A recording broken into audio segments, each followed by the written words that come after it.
ఈరోజు వార్తలలో ముఖ్యమైనటువంటి వార్తలు ఏంటంటే స్పెషల్ ఎడిషన్ తీసుకుందాం. ఫస్ట్ స్పెషల్ ఎడిషన్ మన పత్రిక, ఇక మనం తప్పకుండా స్పెషల్ ఎడిషన్ మనం ఫస్ట్ చదవాలి.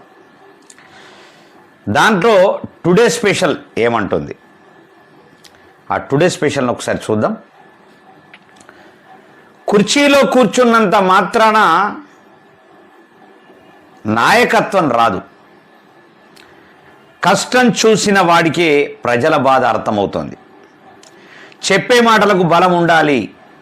అది ఖాళీ హామీలతో కాదు, చెమట చుక్కలతో రావాలి. వేదికల మీద గొప్పలు చెప్పడం సులువు, వీధుల్లో ప్రజల కష్టం పంచుకోవడం నిజమైన పరీక్ష. తల్లిదండ్రుల పేరు పార్టీ జెండాతో ఎదిగినవాడు ప్రజల గుండెల్లో స్థానం సంపాదించలేడు. విమర్శలు చేసే ముందు అద్దంలో నీ ముఖం చూసుకో.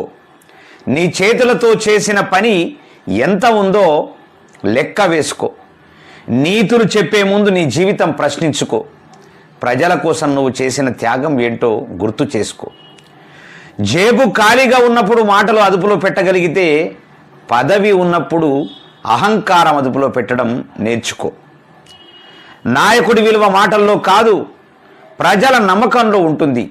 కష్టం తెలియని నాయకత్వం చీకటి లాంటిది, మరి కష్టం తెలిసిన నాయకత్వం వెలుగు చూపిస్తుంది, వెలుగు లాంటిది అని ఎస్బిఎన్ చారణ సంపాదకులు చాలా అద్భుతంగా రాసింది. నిజమే, ఒక మనిషి నిజంగా కష్టం విలువ తెలిస్తే, ప్రజల విలువ తెలిస్తే, నిజంగా ప్రజలకు సేవ చేయాలా, ఖచ్చితంగా ఒక నాయకుడిగా నన్ను నిలబెట్టిండ్రు, ప్రజలకు సేవ చేయాలనేటటువంటి సోయి ఎవరికైతే వస్తుందో వాడే నిజమైనటువంటి నాయకుడు. ఆ సోయి లేనోడు, కష్టం విలువ తెలియనోడు ఎన్ని చెప్తే ఏమున్నది, ఎన్ని వేస్తే ఏమున్నది,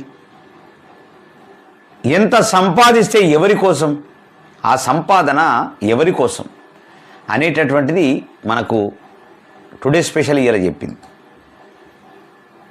ఇట్లాంటి దురదృష్టకరమైనటువంటి ఎమ్మెల్యేలను మనం ఆల్రెడీ మీరంతా కన్నారు. తెలంగాణ సమాజం గలాంటి ఎమ్మెల్యేలను కన్నారు. అలాంటి మంత్రులు, ముఖ్యమంత్రులు దాపురించారు మనకు.